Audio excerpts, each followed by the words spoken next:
नमस्ते दोस्तों, आज सुनिए सुधा आदेश की लिखी हुई कहानी पर उपदेश कुशल बहुतेरे। सुधा आदेश जी एक प्रसिद्ध हिंदी लेखिका हैं जिनकी कहानियों में महिलाओं के विभिन्न पहलुओं और उनके अंतर्द्वंद्वों को प्रभावशाली ढंग से दर्शाया गया है। उनकी कहानियों में महिलाएं माँ, बेटी, पत्नी आदि भूमिकाओं में नज़र आती हैं और उनके व्यक्तिगत और सामाजिक जीवन के संघर्षों को उजागर करती हैं। प्रस्तुत है कहानी मेरी जुबानी। मैं हूँ सीमा सिंह। आज शुभा को मायके गए हुए हफ्ता भर हो गया है।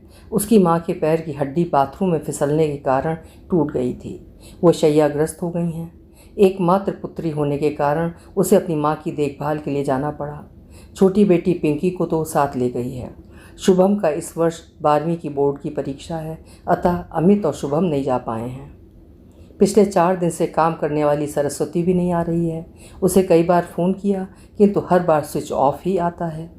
अमित को समझ में नहीं आ रहा है कि क्या करे। शुभा को बताकर वो उसे परेशान नहीं करना चाहता था। एक दिन वो ऑफिस से आकर बैठा ही था कि सरस्वती आई तथा घर की चाबी उसे देते हुए कहा, साहब मेरी बेटी को टाइफाइड हो गया है, उसे अस्पताल में दाखिल करवाना पड़ा। आपको सूचना भी नहीं दे पाई। घर में उसकी देखभाल करने वाला कोई नहीं है, अतः कुछ दिन मैं नहीं आ पाऊँगी। ओहो, मैंने तुम्हें कई बार फ़ोन किया, तुमने उठाया ही नहीं। क्या करती साहब, अस्पताल में सिग्नल ही नहीं था। अच्छा, अब आ ही गई हो तो बर्तन साफ़ कर दो। साहब क्षमा करें, घर में कोई नहीं है, बेटी के पास पड़ोसन को बिठा कर आई हूँ। अगर तुम नहीं आ पाओगी तो अपनी जगह किसी को लगा दो, कोई मिल गई तो भेज दूँगी, कहकर वो चली गई। सरस्वती ने उसे द्वंद्व में डाल दिया। शुभा अपनी अनुपस्थित में उसी को खाना बनाने के लिए कहकर गई थी। अब उसके न आने से खाना तो क्या, घर के अन्य काम भी नहीं हो पाएंगे। अभी तक सरस्वती के इंतज़ार में ये सोचकर दूसरे बर्तन निकालते गए कि जब वो आएगी तो कर लेगी। जब मुसीबत आती है तो चारों ओर से आती है। ये मुहावरा अमित को आज अक्षरशः सत्य लग रहा था। किचन में बर्तनों का ढेर देख अमित सोच रहा था कि काम कहाँ से प्रारंभ किया जाए। अगर शुभा होती तो अब तक गर्मा गर्म चाय नाश्ता भी सर्व हो गया होता। पता नहीं वो घर बाहर इतनी कुशलता से कैसे संभाल लेती है। अनायासी अमित के मन मस्तिष्क में पिछले वर्षों की घटनाएं हलचल मचाने लगीं। विवाह के पश्चात उसने शुभा से नौकरी छोड़ने की पेशकश की थी।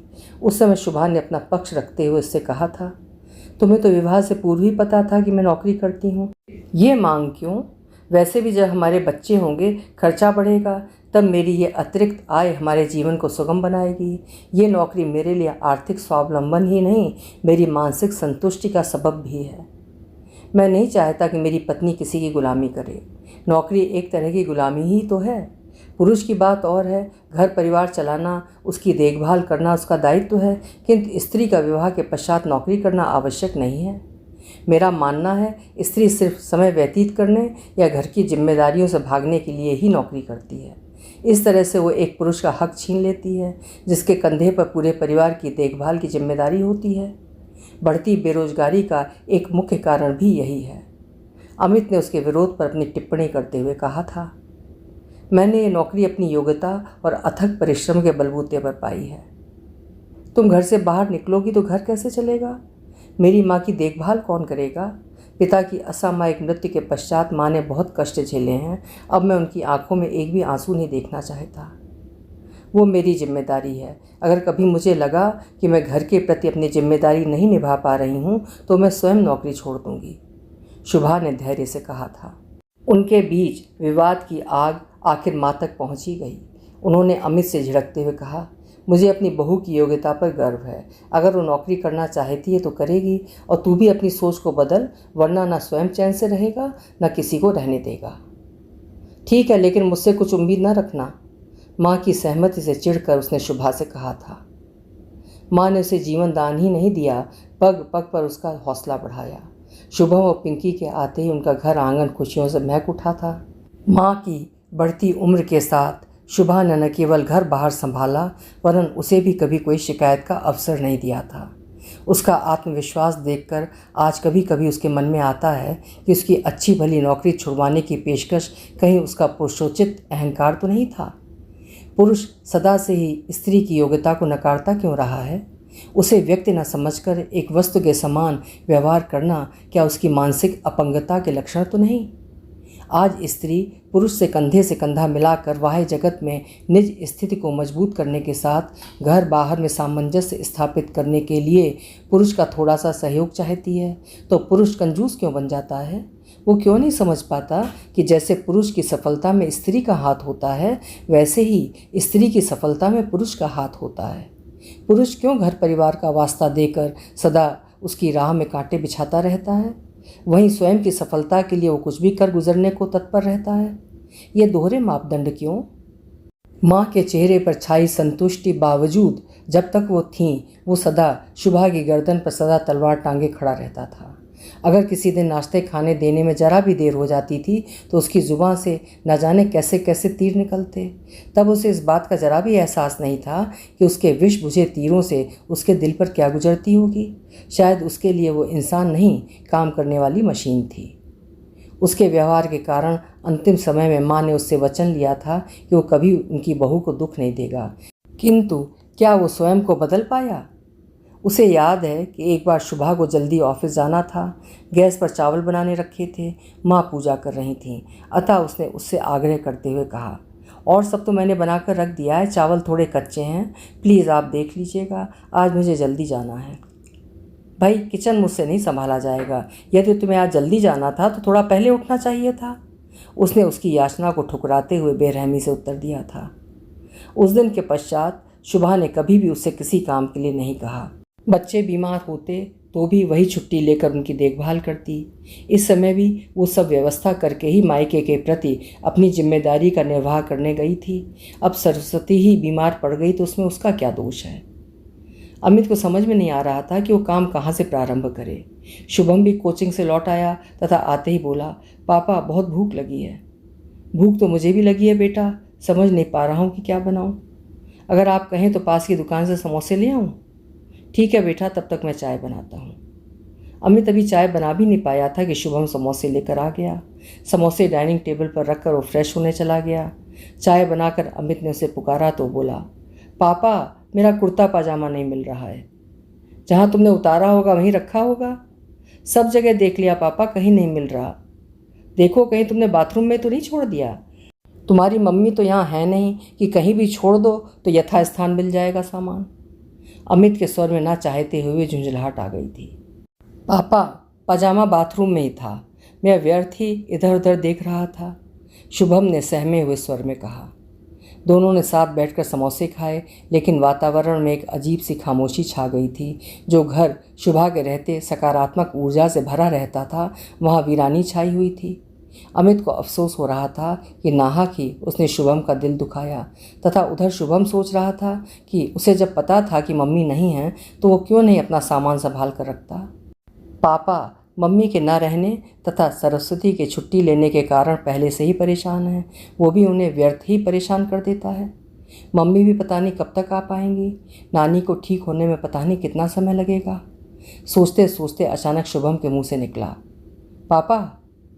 हाँ बेटा, स्वर को यथासंभव कोमल बनाने का प्रयास करते हुए अमित ने पूछा। पापा, मम्मी के न रहने से सब कुछ अस्त व्यस्त क्यों हो जाता है? मम्मी ऑफिस भी जाती हैं तथा घर को भी व्यवस्थित रख लेती हैं, कैसे पापा? तुम ठीक कह रहे हो बेटा, ये सब हमारे प्राचीन संस्कारों का दुष्परिणाम है, जिसके कारण लड़कों से घर का काम नहीं कराया जाता। ये मानकर चला जाता है कि पुरुष का कार्य क्षेत्र बाहर है तथा स्त्रियों का कार्य घर संभालना है। किंतु आज के बदलते परिवेश में जब संयुक्त परिवार प्रथा टूट रही है तथा स्त्रियां घर के साथ साथ बाहर का भी काम करने लगी हैं, तब ये आवश्यक हो चला है कि हम अपने विचारों में परिवर्तन करें। पापा, मम्मी के आने के पश्चात अब हम मिलजुल कर काम करने का प्रयास करेंगे, शुभम ने अमित की बात पर अपनी प्रतिक्रिया जाहिर करते हुए कहा। सचमुच यदि हम सब कम से कम अपना अपना काम करने की आदत डाल लें तो किसी को भी परेशानी ना हो, अमित ने सोचते हुए कहा।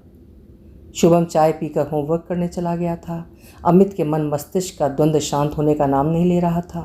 सच, कल की अबला स्त्री अपने नर्म नाजुक कंधों पर घर बाहर का बोझ ढोते ढोते सबला बन गई है, जबकि सबल कहलाने वाला पुरुष आज भी उस पर इतना निर्भर है कि उसकी कुछ दिन की अनुपस्थिति उसे असहाय बनाकर रख देती है। ऐसा क्यों? सुबह सुबह 5 बजे उठकर घर का सारा काम निपटाकर सबके टिफ़िन पैक कर दोपहर का खाना बनाकर ऑफिस जाती है तथा आने के पश्चात बचे काम को समेटकर गर्मा गर्म खाना तैयार करती है। लेकिन पुरुष आज भी सिर्फ आराम करना या आदेश देना ही जानता है। प्रारंभ में शुभा ने तभी जवान से घर के कार्यों में उसकी मदद चाही थी, किंतु यह आदमियों के काम नहीं है कहते हुए उसने उसके आग्रह को अस्वीकार कर दिया था। तब उसने स्थिति से समझौता कर उसकी तथा बच्चों की प्रत्येक मांग को पूरा करने का हर संभव प्रयास किया था। फ़ोन की निरंतर बजती घंटी ने उसके विचारों को भंग कर दिया था। इसी बीच शुभम ने फ़ोन उठा लिया। फ़ोन शुभा का था। वो पूछ रहा था, मम्मी आप कब आ रही हैं? नानी कैसी हैं? We really miss you. आप कल आ रही हैं? लीजिए पापा से बात कीजिए। खुशी के अतिरेक से कहते हुए उसने फ़ोन उसे पकड़ा दिया था। मम्मी के आने की खुशी उसके अंग अंग से परिलक्षित हो रही थी। शुभा की माँ की स्थिति में कोई विशेष सुधार नहीं आया था, किंतु उसकी विधवा बुआ ने आकर घर संभाल लिया था। ननद के आते ही शुभा की माँ ने भी उससे आग्रह करते हुए कहा था, बेटा मैं तो पता नहीं कब तक अपने पैरों पर खड़ी हो पाऊंगी, कब तक तू छुट्टी लेकर मेरे पास रहेगी। अमित और शुभम भी परेशान हो रहे होंगे, साथ ही पिंकी की पढ़ाई में भी हर्ज हो रहा है, तू चली जा। वैसे भी तेरी बुआ ने आकर सब संभाल ही लिया है। उनकी बात का अनुमोदन उसके पिता तथा बुआ ने कर दिया था। शुभा ने दुखी मन से उनकी बात मान ली थी। मम्मी के आने की बात सुनकर शुभम ये सोचकर अत्यंत उत्साहित था कि कल से कम ढंग से खाना तो मिलेगा, तथा अमित को लग रहा था कि उसकी सारी चिंताएं एकाएक समाप्त हो गई हैं। पापा आज खिचड़ी नहीं खाना चाहता, खाना खाने के लिए आज कहीं बाहर चलते हैं। अमित ने भी ना नुकुर किए बिना शुभम का प्रस्ताव स्वीकार कर लिया था। रसोई में जाने की उसकी हिम्मत ही नहीं हो रही थी। बस आज की ही तो बात है, कल से तो शुभा आकर सब संभाल ही लेगी, सोच कर उसने चैन की सांस ली। पापा बाहर खाना खाने जाने से पहले क्यों ना किचन की सफाई कर लें, वरना मम्मी कल आकर परेशान होंगी। हाँ हाँ क्यों नहीं। शुभम के बोले स्वर को सुनकर अमित का मन ग्लानि से भर उठा। वो कुछ देर पूर्व की मानसिकता के लिए स्वयं को दोषी मानने लगा। शायद इसी मानसिकता के कारण तो वो कभी शुभा का हाथ नहीं बटा पाया था, चाहे वो बीमारी क्यों न रही हो। सच इंसान की कथनी और करनी में कितना अंतर रहता है। अभी कुछ देर पूर्व वो शुभम को अपनी माँ का हाथ बटाने का उपदेश दे रहा था, और अब उसके आने की सूचना मात्र से वो ये सोचकर निश्चिंत हो गया कि अब वही आकर सब संभाल लेगी, जबकि ये नहीं सोच पाया कि वो पूरी रात की यात्रा से थकी होगी। उस स्थिति में वो उससे कम से कम एक कप चाय की आशा तो कर ही सकती है। सच पर उपदेश कुशल बहुतेरे। अमित शुभम के पीछे पीछे किचन में गया। शुभम बर्तनों की जूठन डस्टबिन में डालकर पानी से धो रहा था। पापा पहले बर्तनों को पानी से धो लेता हूँ, जिससे साबुन लगाकर ठीक से साफ़ कर सकें, उसने उसे आते देखकर कहा। ठीक कह रहे हो बेटा, उसने बर्तनों में साबुन लगाते हुए कहा। शुभम को काम करते देखकर उसका मन ये सोचकर गर्व से भर उठा कि शुभम उसके उपदेश को हृदयंगम कर अपनी मम्मी के बारे में सोचते हुए उन्हें क्रियान्वित करने का प्रयास कर रहा है। उसे विश्वास हो चला था कि नई पीढ़ी उनकी पीढ़ी की तरह कूपमंडूक तथा रूढ़िवादी नहीं, वरन उनसे अधिक व्यवहार कुशल तथा संवेदनशील होगी। अपनी इसी विशेषता के कारण आज की पीढ़ी संबंधों में बैठे कृत्रिमता के लबादे को उतार कर सहजता से जी पाएगी। अपनी इच्छाओं को दूसरे पर थोपेगी नहीं, वरन दूसरे की भावनाओं का आदर करते हुए कंधे से कंधा मिलाकर चलेगी। अभी आप सुन रहे थे सुधा आदेश जी की लिखी हुई एक खूबसूरत व सकारात्मक कहानी पर उपदेश कुशल बहुतेरे। उम्मीद है कहानी आपको पसंद आई होगी। पसंद आई है तो लाइक और हाइप ज़रूर करिएगा, और अभी तक चैनल अगर सब्सक्राइब न किया हो तो चैनल भी ज़रूर सब्सक्राइब कर लीजिएगा। कल फिर मिलेंगे। आपका समय शुभ हो।